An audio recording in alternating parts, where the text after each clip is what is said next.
Welcome to First and Future Live. This is a bi-weekly program of the Institute for Emerging Issues at NC State University, and we're really glad that you've joined us. Each week we talk with people about policies and programs and ideas that are changing North Carolina, tough things that are facing our state that we need to work on. And we try to bring together some of the people who are working on them so you can get an idea of what they're up to, but also share your ideas. We thank you for joining us, whether you're joining us on LinkedIn Live or Facebook Live or YouTube, or whether you're listening to a recording. You can always watch recordings of these on YouTube at emergingissues.org, or you can listen to them on your podcast platform, whatever it is. So we're glad that you're with us, and we hope that you'll join us today with your ideas about how churches can bring people back and how they are bringing people back and how the pandemic might have changed things forever. Now, we're talking about church today with a little bit of an advisory attached to it. We know that in North Carolina, more than 3/4 of North Carolinians identify as Christian, about 77%. About 3% identify with some other faith, and about 20% describe themselves as either agnostic or atheist or not affiliated at all. So when we're talking about churches, we're really talking about places of worship in North Carolina. Across the country, churches have just celebrated Back to Church Sunday. It's the third weekend in every September. And this year, we think it was a particularly tricky year.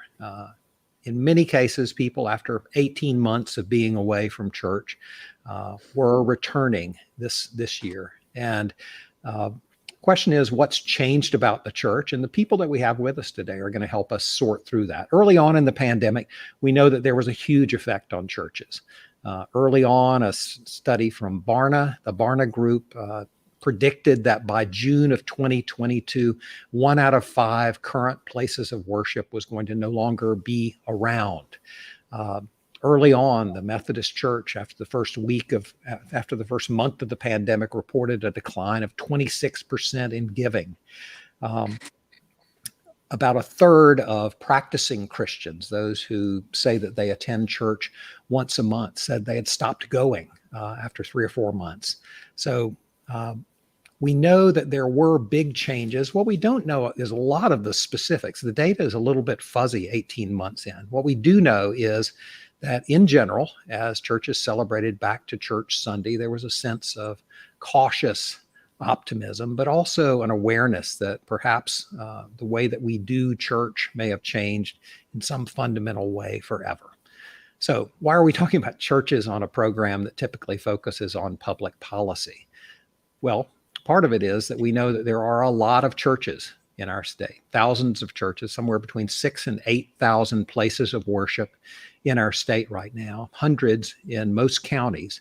And we know that historically they've been an important part of our spiritual and cultural life, but we also know that they play a critical role in the social supports of communities. And that's why the Institute for Emerging Issues for the past several years has been taking part in a program called the Rural Faith Communities as Anchor Institutions, because many of those churches and many of those places are anchors in their community. They're places that people depend on for their services, their counseling, their happiness, their friendship groups, but also a lot of social services and ministries of those churches radiate out into the community. So we know that they are an important part of the life of our communities.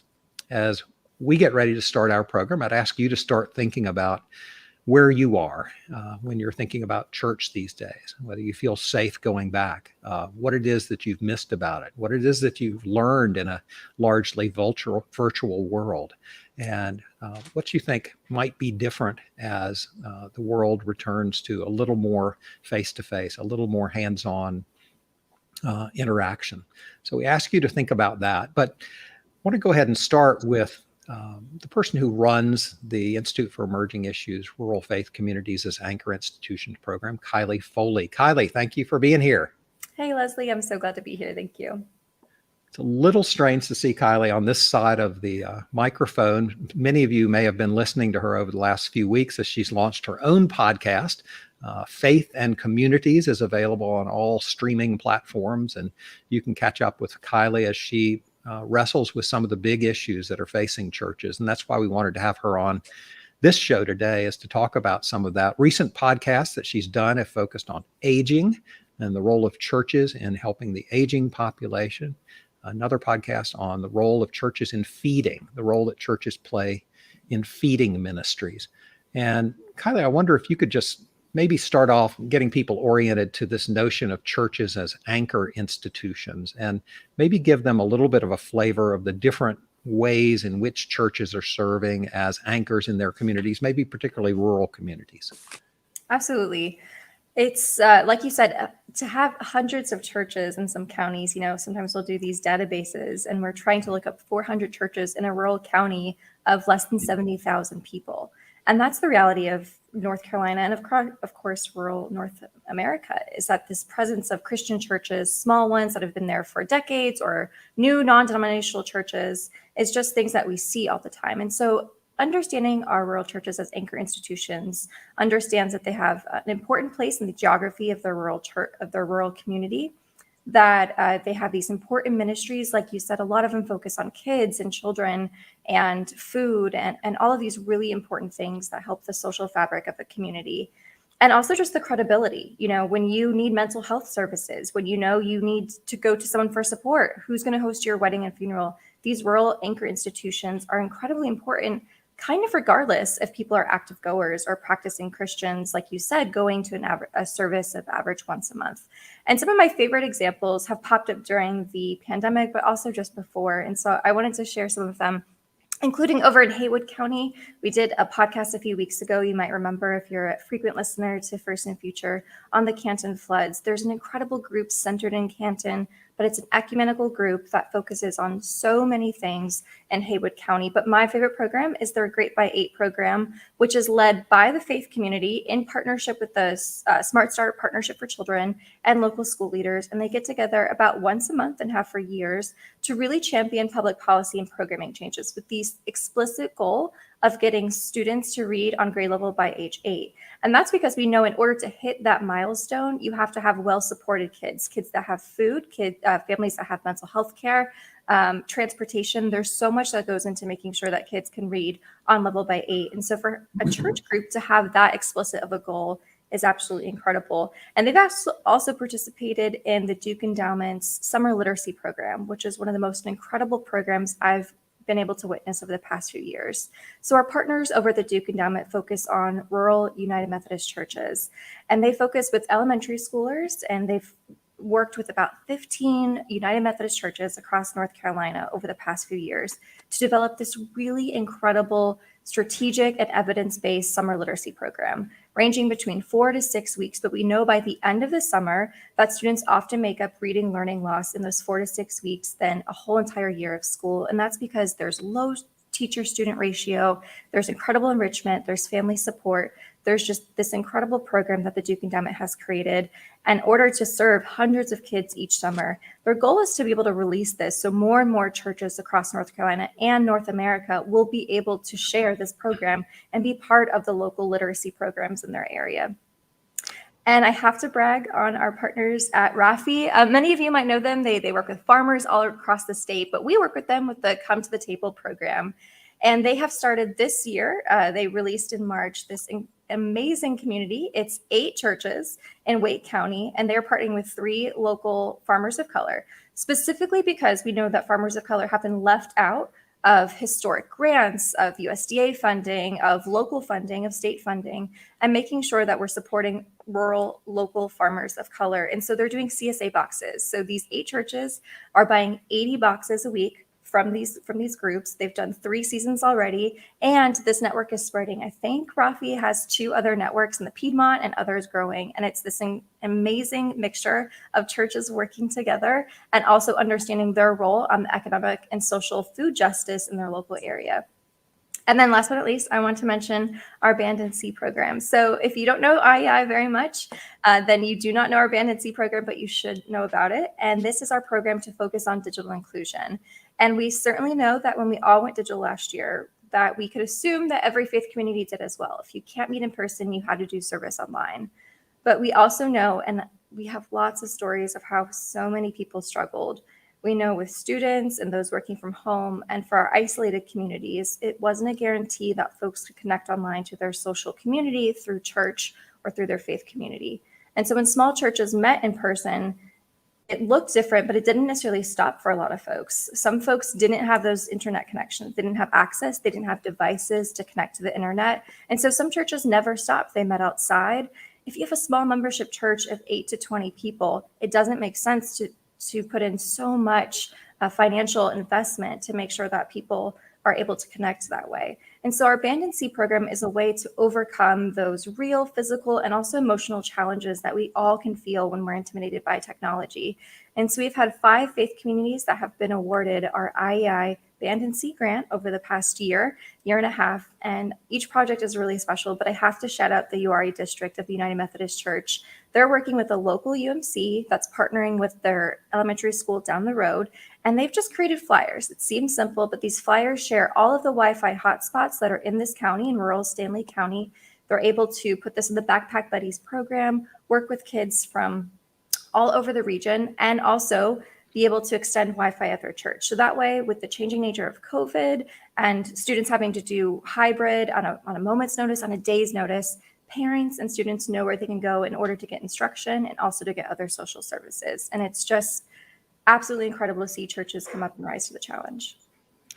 One of the interesting things about all those examples you mentioned is that there is some sort of dialogue going on between government agencies and nonprofits and religious institutions. There's some, I know when the state was designing its Makeup for Summer Reading Loss program, one of the things they looked at was this model program that you mentioned that the Duke Endowment had been working on. So how do you quickly help people recover from learning loss or reading loss? And they looked for examples. Who's been out there doing this? Who's tried this before? And a lot of those programs, you see government in dialogue with nonprofits, in dialogue with education institutions, in dialogue with religious institutions. And it's a relationship that maybe hasn't been there in the past, I guess.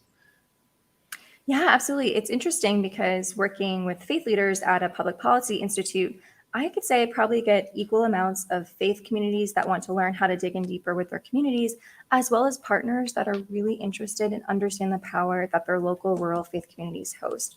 They're asking, how do we connect with folks? How do we make this a mutual relationship? It's incredibly important because when you tap in to these secular institutions, government, nonprofit, it really can enhance the values that churches are trying to work towards: ending hunger, protecting children.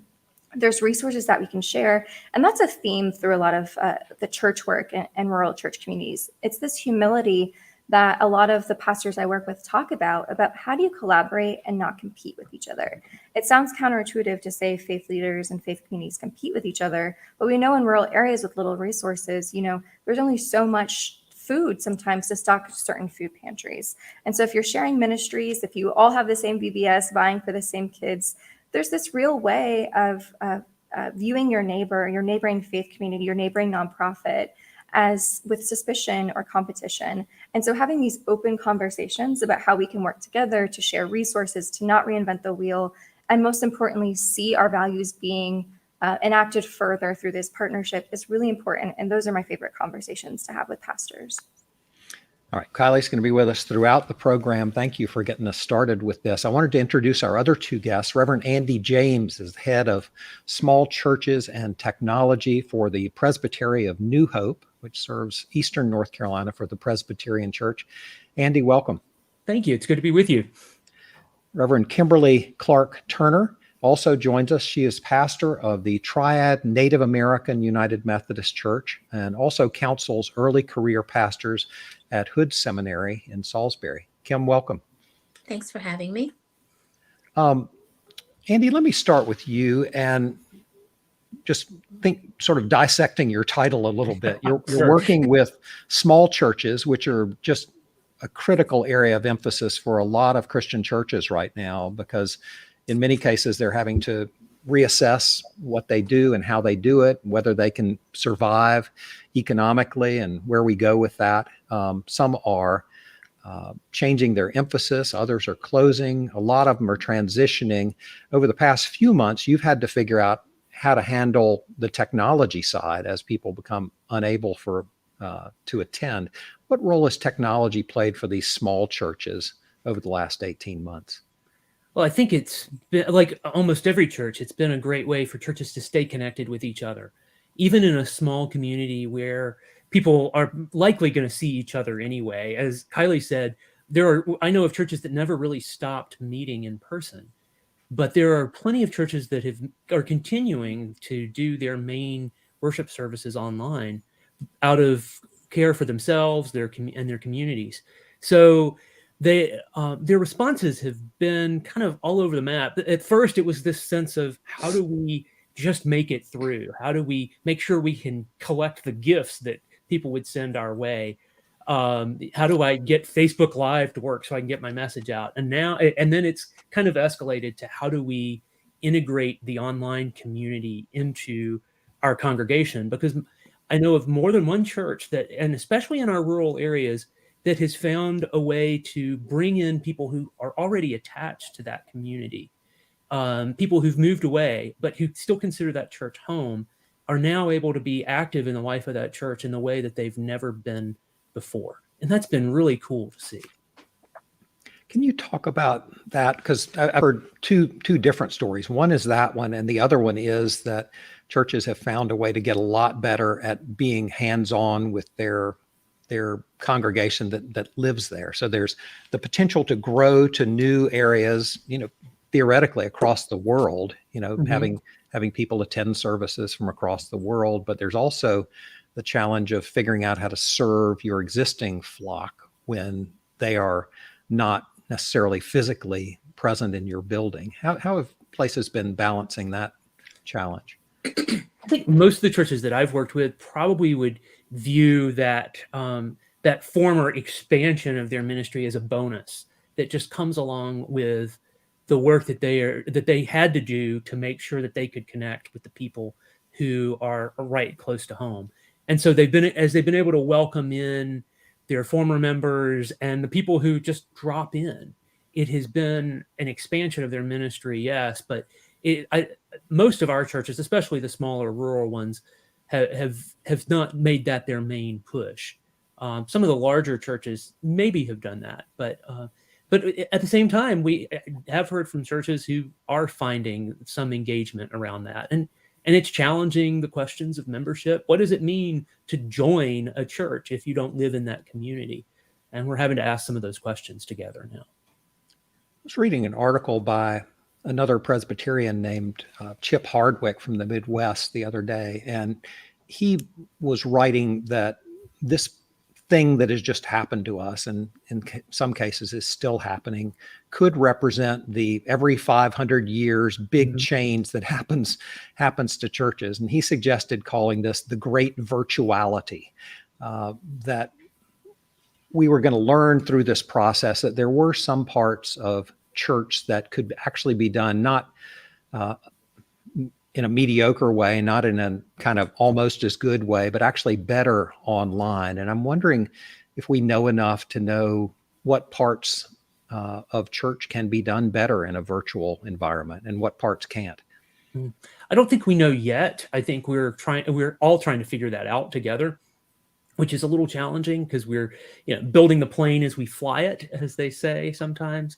But I do think it's emerging that we have to take a critical lens to all of the work of the church and say, what's the real value of in-person community and connection?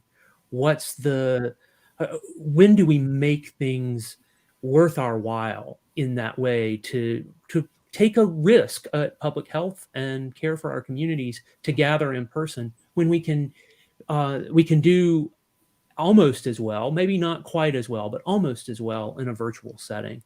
And also along the way, help to empower people to have access to the resources they need on a daily basis as we bridge the gaps that some of them are really facing to get access to technology. Andy, I mentioned earlier this emotional connection to technology and that we're talking about technology and if folks feel frustrated, we've all been there, but we're usually saying like, this is too much for me, that something is changing beyond where I'm at. And that is a huge metaphor for not only technology in our churches, but also how a lot of our faith communities are responding to changes around them especially in rural areas. And yet none of us usually have the emotional wherewithal to say, I understand my rural community is changing faster than I'm ready for, or this feels a lot like grief to me. But the questions I know you hear and I hear at my work and so many faith leaders are, okay, but if our church closes because we're not financially solvent, who's going to have my funeral? Or now during COVID, now that the school down the street is not letting in volunteers, how are we supposed to partner and read to kids when that's been so important to us? It's these real human questions about what do we do now that things are different? And I wonder, you being in a position of guiding faith leaders, how do you guide them to have these questions that come up for congregation members and get to the root of the issue and also show that compassionate voice for the grief and worry that a lot of folks feel during this time and this enormous time of change? Yeah, I think some of the best things we can do are just be honest and not try to hide behind the change or pretend like it's not happening, but to encourage one another to face it together. And we've offered some resources to churches along the way to help them understand, yes, this is a time of grief, and it's okay to process this season in the same way you would approach the death of a loved one. So to help them understand that, yes, while their congregation may not exist in the same way that it has historically, there is going to be some sort of faithful witness in the life of the Presbyterian Church and in other churches in the community.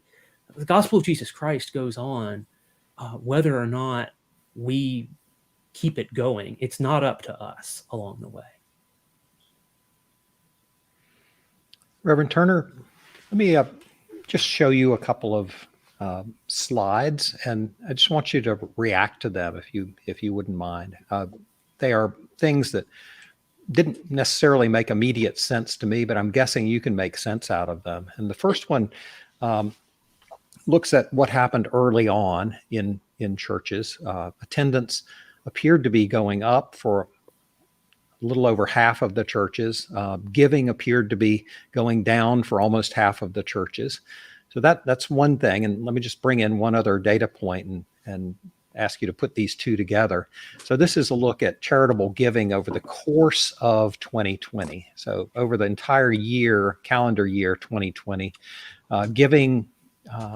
charitable giving reached the highest it's ever been, something $471 billion, just a 4% increase, but a huge increase. And in particular areas, it really took off. And some of these are areas that the church has traditionally worked in. Public society, human services, education, all saw significant increases. And yet, religious giving as a whole was down slightly. It's still the largest single thing that people give to is churches, and that's $131 billion. But not seeing the same kind of increase in churches as you were in some of these other charitable areas. And I wonder if you could just react to those two things and tell us how that tallies with what you're seeing on the ground. My initial thought was that people weren't in church, so they weren't giving. If you're at home and you're, watching your church or listening to church from your couch in your jammies, you're not coming out. We were shut down for a really long time. And I believe churches were scrambling to figure out how to give money, how to make sure they had a process for collecting tithes and offerings, how to make sure that they had a process that would keep everybody safe, but keep everybody at a distance. Early on in the pandemic, we were scrubbing envelopes. We were scrubbing everything. So, there was a time when you really couldn't make people come out of their houses. People were not coming out of their houses. I think as that continued and as the pandemic continued and we saw just how serious and world changing this pandemic was, I feel like it opened our hearts more. People were just generally kinder to one another and kinder. Their humanity, the good parts of their humanity was on full display. And that's where you see the giving going up in all these social programs. People just wanted to help. So they might not have been able to go to church and drop off their tithes and offerings or go to Givelify or any of the, they just didn't do that, but they did do this. They scanned a barcode and gave $20 or whatever process it was. And that's for Christians and non-Christians alike. I just think people were more giving because this affected and continues to affect so many people. So whether, whatever your politics and how you apply your politics to this pandemic, people still gave. And they were giving,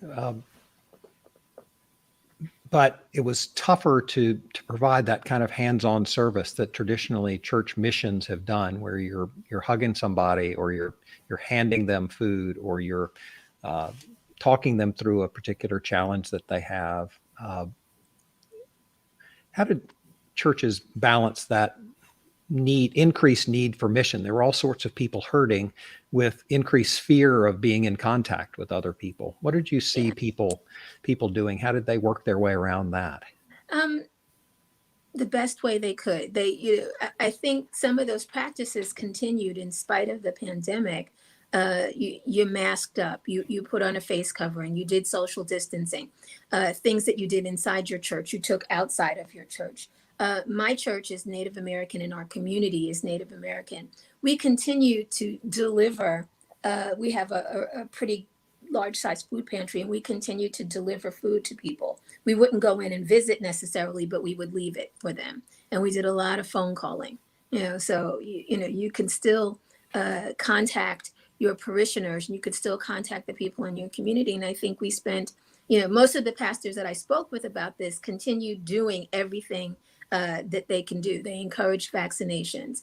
They had COVID fairs outside of their churches. They continued, smaller churches, and Andy mentioned this earlier, and so did you, smaller churches continue to have service. We had service on the phone, then we had service outside, then we moved service into the church, but we stopped having like coffee and all of the things that were, that were our fellowship time together. We don't hang around after church. People have to mask up. And I think it's the same, we're still concerned with all of the same ways that we have to meet the needs of the community. We just have to, I think as pastors and as congregations, we continue to want to help. So we do. You put on a mask, or you put on a double mask if that's necessary. You put your gloves on, and you just you keep at it. Kim, I have to ask you about maybe the most polarizing phrase I hear from faith leaders, and that is getting back to normal. I would love for you to react to what that looks like in your congregation when people share that with you, what that phrase means to you as a faith leader in your congregation, and also working with pastors at Hood Theological Seminary.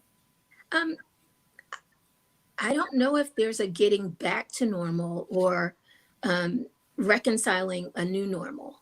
I feel like, just like the pandemic, we're still in the middle of it. I think people assume that because we haven't shut down, the numbers are still there. People are still critical. In Robeson County, there is a COVID crisis going on right now. So there's not a normal yet. I don't know if the normal will be like the old normal. And I don't think it will be because of one technology. We're off. My church, the average age of my church is 75. So just getting them online wouldn't work. There wasn't going to be a way to do that. So we, in order to keep our congregation together as a family, we had to meet in person. We had to be in our cars for several months. And, we still have to, we come into our sanctuary and we're able to spread out. But so our normal is pretty much like it was. It's getting them online that's going to be our new normal. Getting them to understand. And even if I have to go from house to house to teach people how to use their phones effectively, that's what pastors are doing. They're coming up with all kinds of creative ways to stay spiritually in touch with their members. And so we're not at the point of normal yet, or the old normal. We're creating this new normal. I don't think we're going to shut down the way we did in 2020, but clearly we're going to have to learn how to live with COVID for, I don't know how long, the next year, the next 2 years. So we have to figure out how we're best going to meet the spiritual needs the physical needs, for food and, whatever social services we're providing of our congregations. And that's our normal for this year. And then next year is our normal for next year. I don't think we're going to have, oh, well, I liked how it was. That's not going to happen again. I don't think that's going to happen again. Let me ask all three of you to react to something Kim just said. And this is the question of how to meet people's spiritual needs and needing to think differently. Here's a statistic I came across that for some reason just kind of gobsmacked me when I saw it. It was that last week, and this was 2 weeks ago, it's actually not this one, but last week there was a study, and it said, what did you do in the past week? And it said 24% listened to a podcast in the last week, 23% attended a church service. And I'm just wondering what the implications of that are as we think of new ways of ministering. Kylie obviously has started a podcast called Faith in Communities, but I'm wondering what else you're seeing that are sort of technological reactions maybe to this. What's so interesting, Leslie? Oh, sorry, Andy. Go ahead, Kylie. We did a podcast. We usually do a webinar series. We've done webinars and conference calls for years because we know that internet technology and connection has been such an issue in rural North Carolina that's just how we've been meeting for years. We actually switched to a podcast format because of what we're hearing from faith leaders about this general burnout, fatigue, not only of being online, but of all the changes happening. And so what better than a podcast to be able to be there when you are tired or you want to go on a walk and listen to a podcast. So we wanted a more accessible way that really understood the emotional challenges that we know faith leaders are going through. They want information, but we also know there's an information overload. People could be on webinars all day long. They could be visiting people all day long. There's just too much to do. And so I think that intersection of understanding where folks are, it's not just they might prefer to listen to a podcast, but they might not be able to go there on Sunday morning. Reading a really good article one of my colleagues sent me was saying, okay, so soccer's been taken out. We always blame soccer as faith leaders as why children and youth aren't coming on Sunday mornings. For the past year, there hasn't been soccer, and yet folks were still not coming. And so with that, do we change our mindset and say, okay, folks aren't coming, let's meet them where they're at? Or do we continue to figure out ways of bringing them in, even if it's not what people are ready for or wanting to do? I don't think that's an either or, though. I think it's a both and. I think one of the things this is telling us is that maybe being inside of a church building is not how we do church, or shouldn't be how we do church. Church is not a building. We've spoken about this for years, but we don't always put that into practice. So, if your role of your mission as a church is to provide service to your community, being in that community is integral to making that happen. And that doesn't mean coming inside the building. And so that's where meeting them where they are is knowing who your neighbor is, knowing who your community is, knowing by talking to your community what their needs are and don't assume what their needs are. So going out and finding out and then walking alongside your neighbor or your community and actually affecting change, developing a relationship, and ultimately being able to disciple. There are people that are never going to step inside of church, but that doesn't mean that they don't have a relationship with God. And so our job is to make sure that we are developing relationships so that they can see the God in us. And we see the God, we see Jesus through their eyes and vice versa. And I think we also have this incredible possibility to repackage almost some of the things we've been doing. A sermon is not a terrible podcast. It's a great place to start with providing some connection and content. And it's a matter of, yes, that's meeting people where they are, helping them to see, to give them content and that helps them think spiritually and apply the Bible to their daily lives. So I think part of the church is right now is to understand how we can take what we've had and offer it to people in a different way, and in so doing, meet people where they are, as Kim says. This, and we don't. That doesn't mean we have to start all over. We can do things like we can share our sermons as podcasts. We can put our worship on YouTube so people can worship on Sunday evening or Tuesday night or at lunch on Wednesday. So to offer those kinds of different approaches, it's a little consumerist at some level, but it's also it's that sense of helping people to understand the tools that we give them as the church so that they can be more faithful in their daily lives. Yeah. And that's what I've been doing. We don't really have a lot of technology at my church, but I do, so I'm doing everything with my iPhone and my iPad. So I record my sermon, and it could be a podcast, but I've been sending it out, and it's my way of being disciplined, and my way of making sure that those that just aren't going to come can still be able to check in. Mm-hmm. We showed this slide for a second earlier. I wanted to go back to it. It's really about evolving approaches to mission. And it looks at two different ways that the two different parts of the Methodist Church in North Carolina have been looking at missional work during the pandemic. And the NCUMC just stands for the eastern part of the Methodist Church in North Carolina, and the Western UMC obviously refers to the western part.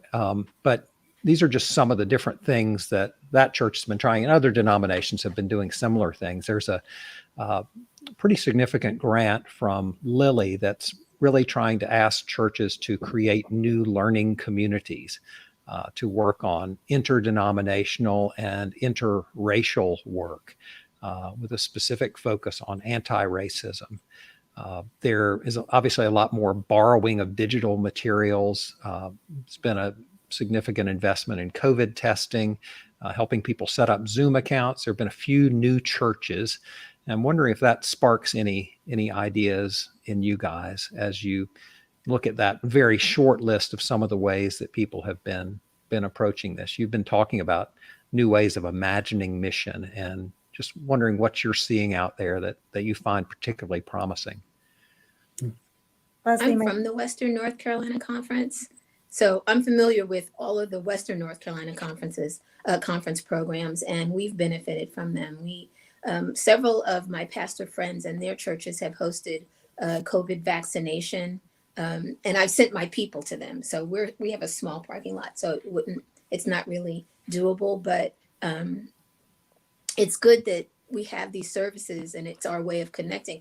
We, in terms of the cross-racial appointments, cross-racial ministries, cross-racial anti-racism training, Western North Carolina is in the middle of their anti-racism ethics training right now.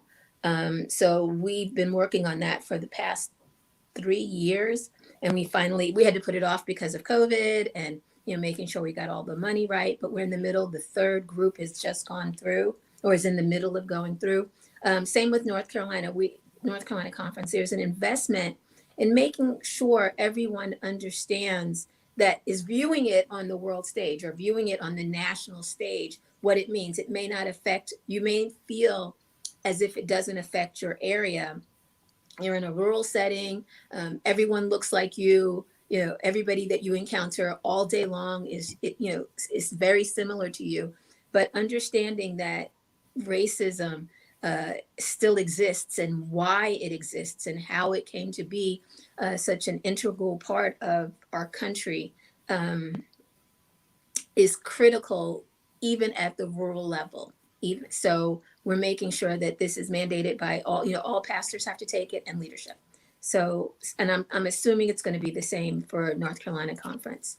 So all of those programs are keeping us in touch with our communities, keeping us in touch with our congregations, helping our congregations, and none of that's bad for business. Yeah, along with what you're saying, Reverend Kim, my first thought was this investment in equity. that the statistics showed, because it's sharing that, when I think of even the digital books that I work with faith leaders all the time that do not have the resources to drive to these resource centers, to these conferences, all the things that my group puts on, that other partners put on. But it's assuming that folks have gas money. It's assuming that they have one job, and that's to be a pastor, and that's to get as much outside and internal learning as possible. It's having a congregation that supports you going on these trips. There's so much involved with it. So having a digital book can be the difference, as opposed to someone knowing that they can drive 2 hours and access what they're looking for. When we're talking about the United Methodist Church, when we 94% upwards are white parishioners. And so we have to be interdenominational if we're talking about anti-racism work. In order to do that, we have to understand.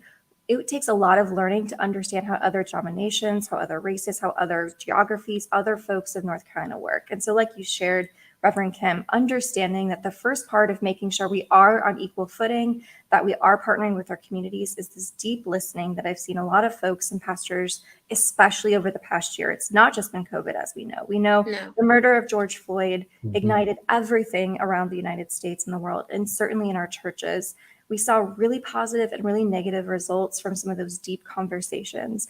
And so these conferences and denominations investing in equity, and I know Andy has an answer for this because of all the work they've been doing as well, but it's this acknowledgement of what the reality is, what we want the world to be, and then actually acknowledging what are the steps that we can do to get there. And like you said, Reverend Kim, that's being in the community, being with our neighbors. And then acknowledging our role as the church in all of that. We played a pivotal role. The church plays a pivotal role in either propagating it or dismantling it. And so we have to be honest about what role the church had to do with racism, and how we're going to rectify that, how we're going to, work into our future without racism. Yeah.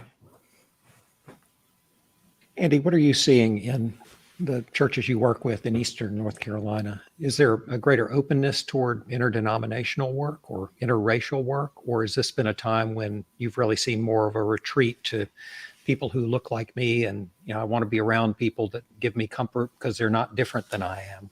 Which direction are you seeing folks going? I'm actually seeing a lot of both.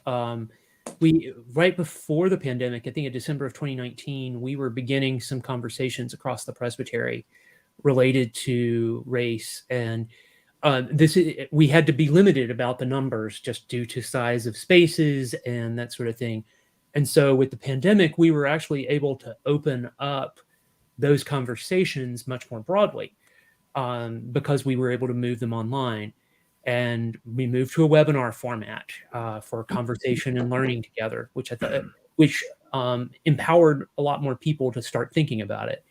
But at the same time, there's been a large number of people who, a lot of our smaller churches have, and the further east you go, this kind of lines up. Unfortunately, the churches are not in a place right now to have these kinds of conversations. They really have retreated more inward and struggled to understand how this connects to their present ministry. And so we've tried our best to help people open to that, but it's a challenging space for the whole church because this is not something that is, add up our ages on this call, and it's been around for more than that. So it's not anything new. It's not going to go away overnight. This is going to take as many generations to fix as it did to create. I want to get back to something that we talked about earlier, and that's whether this is going to represent a fundamental change for the church or not. And I'd like to just share a couple of quotes that I found as we were looking into what's going on here. And they represent kind of different perspectives on where we're going to be on the back end of this. And the first one comes from a person named Kendall Walker in a newsletter called Ministry Matters. And in that, he highlights that the church he's basically making a point. The church is not a building, which both of you have made.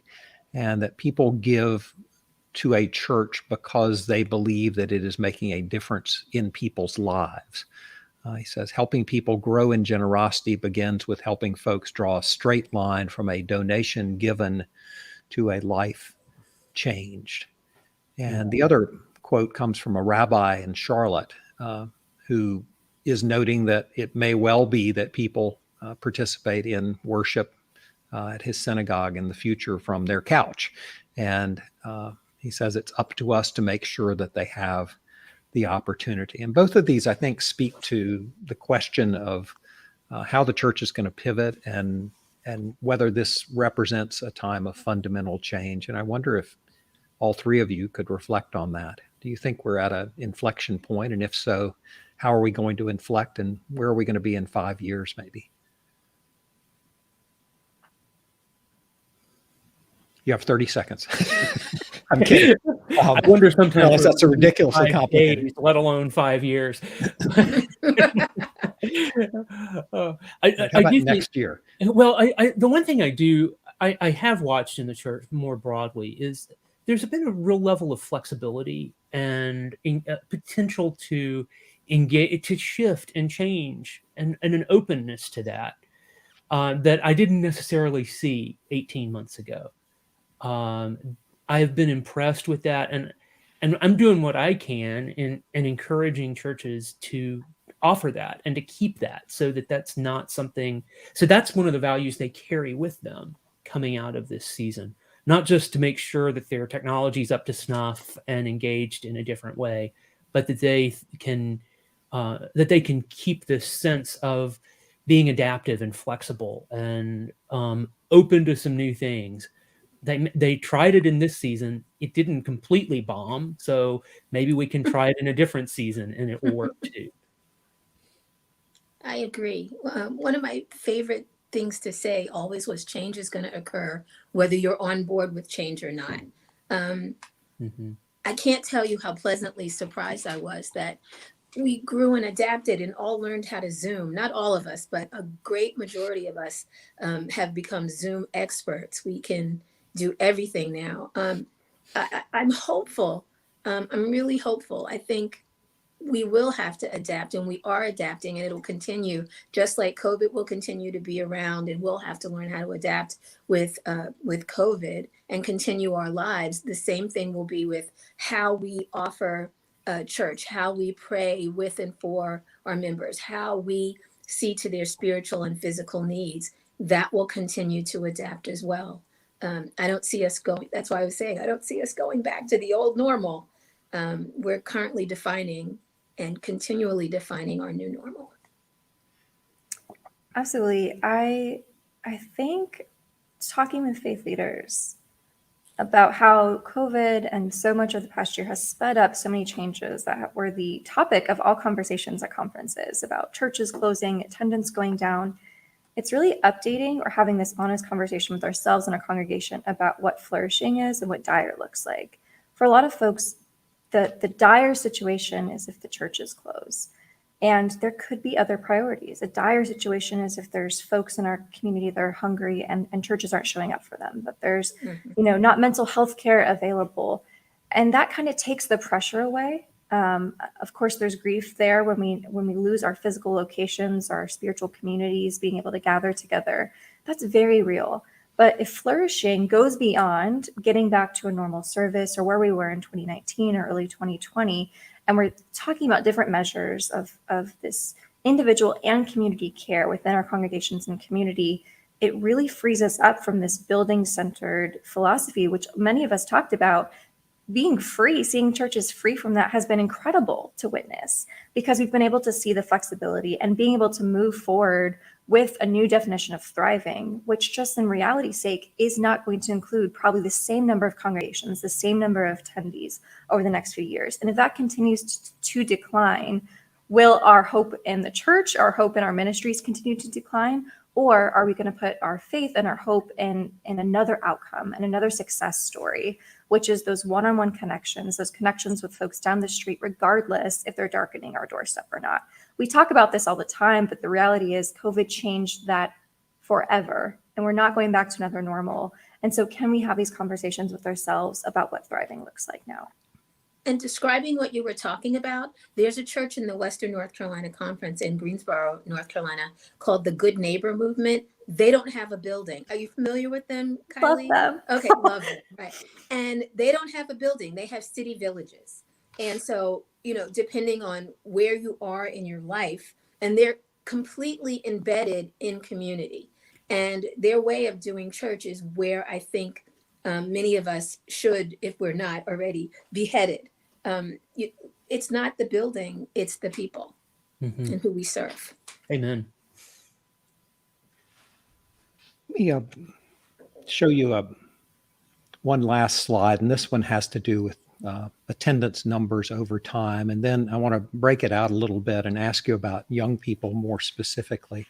So we've seen a fairly steady decline in overall church membership and church attendance. The original figure I had, I think, was from 1938. And since then, there's been a slow decline in the percentage of people attending. And so as we look at what happened during the pandemic, you can see there it was 73% in 1937. We're down to 47% membership by 2019, and probably a little bit of a hit beyond that in 2020. As we looked at some of the early numbers from the pandemic, we saw that the biggest percentage decline among attendees was among younger people. So it went down the older you got. So millennials, there was a 50% decline in the early months of the pandemic. Gen X was 35% down. Boomers, 26% down. And so the older you got, the more likely you were to stay around, but there were a lot of folks leaving. Is there anything in particular that the pandemic has taught us about reaching out to and finding ways to be the church, regardless of whether it's in the physical building or more in the community, as Kylie was talking about, to be the church for younger people? What's the pandemic taught us about younger people and church going or church doing?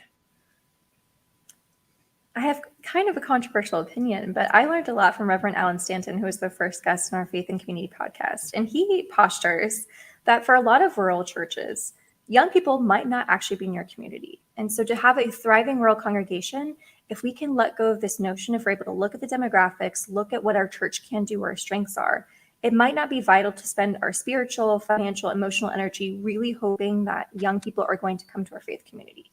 Now, we know that young people are really important. And we know that we want to invest in them. We want them to find a spiritual, emotional safety net, a home. And so what does that look like, that collaboration piece? Who are the other groups that are able to reach out? Where are young people going in our areas? How can we collaborate, partner with them? We might not be owning that ministry, and they might not be coming on Sunday morning for us. But understanding, especially as North Carolina grays rapidly, that this might not be the reality, that we have tons of youth and families, and they might not be the saving grace for our church. And in fact, we can view them more holistically by saying where you are, like Reverend Kim was saying earlier, how can we invest in you? Even if that does not have a direct correlation of success with saying that if you come to our church, then we know that we've reached out to young people successfully. What she said. Yeah. Kylie, that's not a controversial view with me. I agree. I think if we look at the communities around our rural churches, the churches look like the communities do in so many ways. Mm-hmm. And so to try to be something that they aren't. The other thing I try to say to churches is don't ever try to be something you're not. Be, if you don't have people who can play the guitar and drums, then don't have guitar and drums in worship. Don't try. If that's going to make people put in earplugs and run away, then it's not the kind of music you need. So don't be something you're not. But try to be the kind of church that matters to the people within it and beyond it, and that's the best we can do as we respond to the gospel. Yeah, I agree, and I also think if you're looking at a younger generation, they're more interested in doing than being in the building. So yes, I completely agree with what Kylie said, but I also know that younger people, I have adult children, and my children would not want to sit in a service, they don't mind listening to it. Yeah. But they don't want to come to church on Sundays. They would rather be out in the community doing the work that supports the community. They're both believers, but they're saying, my friends and I, we just want to do the work, and they tell me that, and I listen. If our average age is 75, it's not going to get much younger. So, you have to pay attention. I absolutely agree with you, Andy. It's so interesting talking to friends, like that church shopping experience that we're all terrified of as faith leaders. But for my friends, it is not what is the music. It is looking at the rap sheet on the website of what they're doing in the community. It's seeing what the giving is, what the partnerships are. And I have a number of friends that do not attend church, but their church home is where their volunteer activities are, where their connections are, because they trust that that's what the faith community is doing in person. And that's how they live off their faith. Is that everyone? Absolutely not. But understanding that shift and knowing that faith leaders could be understanding of what young people are looking for, and that it usually matches up with churches say what they want to do. They do want to be in the community. They do want to be active. They do want to know their neighbors. And so leaning into that more really serves everyone. If you look over Kylie's, just over Kylie's left ear, you'll see the words think and do, which has been something that NC State's been talking about for a long time. And I think for the church, the equivalent might be and do. Yeah. And what Kim was just saying is that for younger people, the do may resonate more than the be.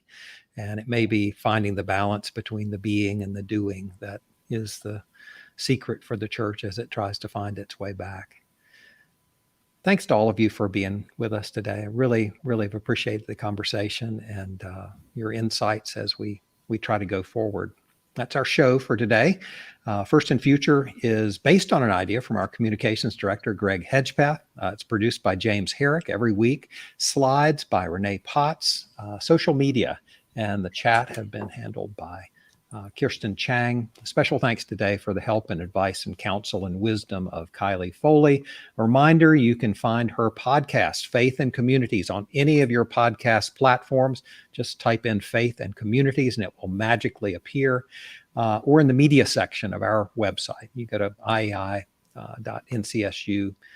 You can find our website, and under the media section is where you'll find First and Future and all of our past podcasts. If you like this show, we ask that you let your friends know about it and look for the recording on the IEI YouTube channel. And you can find the podcast on our website, emergingissues.org. On our next show, it has been 18 months and the biggest 18 months in the history of telehealth, with Blue Cross Blue Shield of North Carolina reporting a 7,500% increase in the number of people who are receiving healthcare virtually. How has the pandemic changed the way we receive our healthcare? And we want to hear from you. What is working for you about telehealth? What still scares you about it? How do we get services to those who don't have the bandwidth to take care of it? We're going to talk with IEI'S Maggie Woods, who's head of our Band NC program, about what she is seeing in communities across the state as they develop digital equity plans. We're also going to talk with Juan Allen, a healthcare navigator with Access East in Eastern North Carolina, who's paying a close attention to who's using telehealth across the state and how we might be able to increase the percentage and the diversity of those who are taking advantage of it. We hope you'll join us on October 12th from 9 to 10 a.m. for First and Future Live. I'm Leslie Boney. For all of us at the Institute for Emerging Issues at NC State University, really appreciate your being with us. We'll see you in the future.